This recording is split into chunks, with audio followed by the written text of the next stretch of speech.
विदेशी आक्रांता के नाम पर कोई आयोजन नहीं होने चाहिए। आयोजन होंगे महाराज सुहेलदेव के नाम पर होंगे। बहराइच का मुख्य आयोजन होगा तो महाराज सुहेलदेव के नाम पर होगा।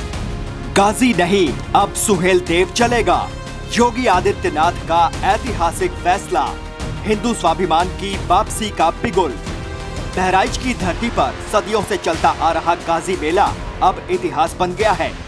उत्तर प्रदेश के मुख्यमंत्री योगी आदित्यनाथ ने न सिर्फ इस इस्लामी प्रतीक को हटाकर उसके स्थान पर एक हिंदू महावीर राजा सुहेलदेव के नाम कर दिया है, बल्कि एक स्पष्ट और साहसिक संदेश भी दे दिया है। अब तुष्टीकरण की राजनीति नहीं, सांस्कृतिक राष्ट्रवाद चलेगा। लगभग 1000 वर्ष पहले विदेशी आक्रांताओं को जवाब क्या होना चाहिए, उसकी मिसाल प्रस्तुत करने वाले महाराज सुहेलदेव को जो इतिहास में सम्मान मिलना चाहिए था, नहीं मिला।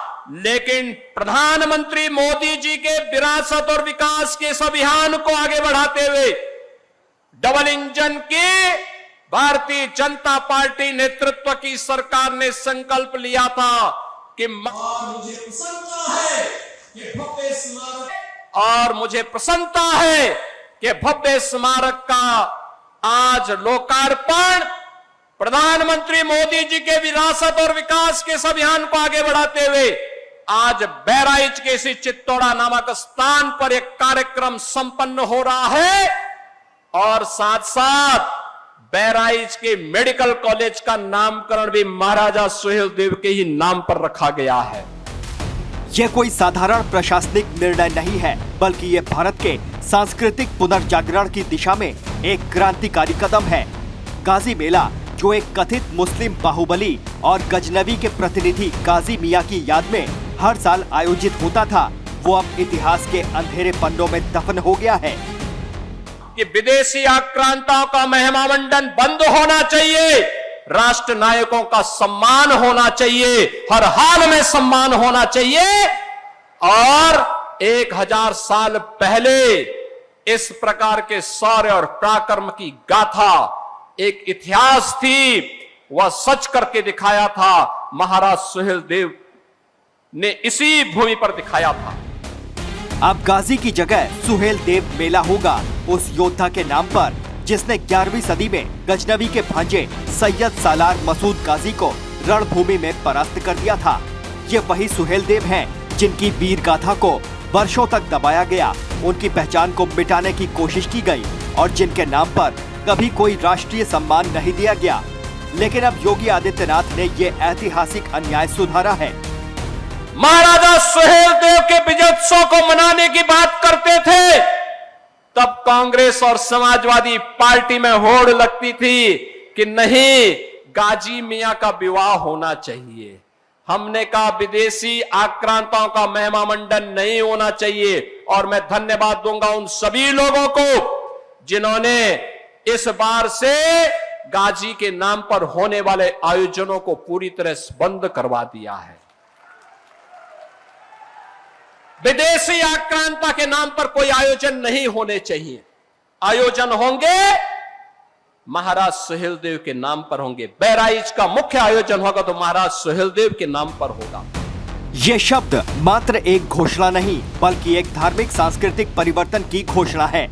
अब ये भी समझ लीजिए कि आखिर क्यों उठाया गया ये कदम, क्योंकि ये न्याय का प्रश्न था, संस्कृति का प्रश्न था, आत्मसम्मान का प्रश्न था। गाजी मियां एक ऐसा नाम जिसे विदेशी आक्रांताओं के एजेंडे के तहत पूजनीय बनाया गया। वो गजनवी का सैनिक था जिसने भारत में लूटपाट, हत्या और धर्मांतरण का सिलसिला चलाया। उसके लिए मेला, उत्सव और श्रद्धांजलि, क्या यह भारत के मूल सांस्कृतिक विचार के साथ विश्वासघात नहीं था? और दूसरी ओर राजा सुहेलदेव, जिन्होंने देश की भूमि, धर्म और अस्मिता की रक्षा के लिए तलवार उठाई, जिनकी तलवार ने भारत को इस्लामी आक्रमण से बचाया, जिनके नेतृत्व में गाजी मियां को हराया गया, उन्हें भुला दिया गया। उस युद्ध में भाग लेकर के भारत को विधर्मियों के आक्रमण से बचाया था, भारत की धर्म और संस्कृति को बचाने का काम किया था, धरा को भी और धर्म को भी बचाने का काम किया था। उन लोगों को पददलित कर दिया गया। वंचित कर दिया गया, बुनियादी सुविधाओं से वंचित कर दिया गया। और मैं पूछना चाहता हूं आज इसी अवसर पर कांग्रेस को, समाजवादी पार्टी को, अन्य दलों को पूछना चाहता हूं, क्या किया उन्होंने? क्या किया उन्होंने? महाराज सुहेलदेव को क्यों नहीं सम्मान मिल पाया? क्यों नहीं सम्मान मिल पाया? आखिर महाराज सुहेलदेव के नाम पर यह भव्य स्मारक पहले क्यों नहीं बन पाया? आजादी के बाद क्यों नहीं बन पाया?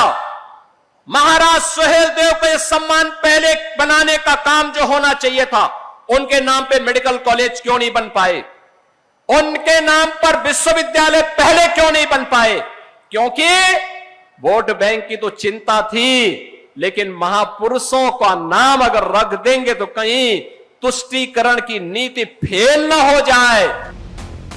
इस फैसले से उत्तर प्रदेश की राजनीति में एक नया अध्याय खुल गया है। पहचान की लड़ाई अब निर्णायक मोड़ पर है। तुष्टीकरण नहीं, सत्य और इतिहास को प्राथमिकता मिलेगी। मंदिरों और संतों की भूमि पर अब गाजी जैसे लुटेरे नहीं, सनातन संस्कृति के रक्षक पूजे जाएंगे। ये सिर्फ धार्मिक नहीं, सांस्कृतिक युद्ध है। राजा सुहेलदेव को इतिहास से मिटाने की साजिशें लंबे समय से चली हैं। कांग्रेस, सपा, बसपा जैसी पार्टियों ने कभी भी उनके योगदान को सम्मान नहीं दिया। उल्टा गाजी मियां जैसे प्रतीकों को संरक्षित कर अपने वोट बैंक को मजबूत करने में लगे रहे। लेकिन योगी आदित्यनाथ ने एक निर्णायक घूंसा मारा है तुष्टीकरण की राजनीति के मुंह पर। उन्होंने इतिहास के पन्नों में छिपे हिंदू नायक को फिर से राष्ट्र के मस्तक पर स्थापित किया है। विदेशी आक्रांताओं का महिमा मंडन नहीं होना चाहिए। और मैं धन्यवाद दूंगा उन सभी लोगों को जिन्होंने इस बार से गाजी के नाम पर होने वाले आयोजनों को पूरी तरह से बंद करवा दिया है। गाजी मेला बंद कर सुहेलदेव मेले की घोषणा केवल एक समारोह का नाम बदलना नहीं है। यह भारत के उन करोड़ों हिंदुओं की सांस्कृतिक चेतना का पुनर्जागरण है जिन्हें अब तक ये सिखाया गया था कि आक्रांता पूजनीय है और रक्षक भुला देने योग्य। आज जब सुहेलदेव की मूर्तियां लगाई जा रही हैं, उनके नाम पर स्मारक बन रहे हैं और उनके शौर्य को सरकारी मान्यता मिल रही है, तब ये स्पष्ट हो गया है अब भारत अपनी जड़ों की ओर लौट रहा है। विपक्ष जिनके एजेंडे में तुष्टीकरण ही धर्मनिरपेक्षता थी, जिनके लिए वोट बैंक ही नीति और न्याय था, उनके लिए योगी का ये कदम एक करारा तमाचा है।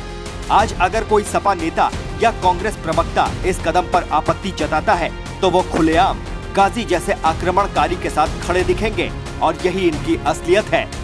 भारत विरोध की राजनीति, वोट के सौदे में अस्मिता का बलिदान। ये सिर्फ नाम नहीं, नियति बदलने का निर्णय है। गाजी की जगह सुहेलदेव सिर्फ एक नारेबाजी नहीं है, ये सांस्कृतिक मुक्ति आंदोलन का हिस्सा है। ये हिंदू अस्मिता की पुनर्स्थापना है। ये भारत को भारत बनाने की दिशा में निर्णायक कदम है। और इस ऐतिहासिक निर्णय के साथ योगी आदित्यनाथ ने एक बार फिर सिद्ध कर दिया है, जब बात सनातन की हो तो कोई समझौता नहीं। अब न रजाकार चलेगा, न गाजी, अब सुहेलदेव चलेगा। Team news watch India.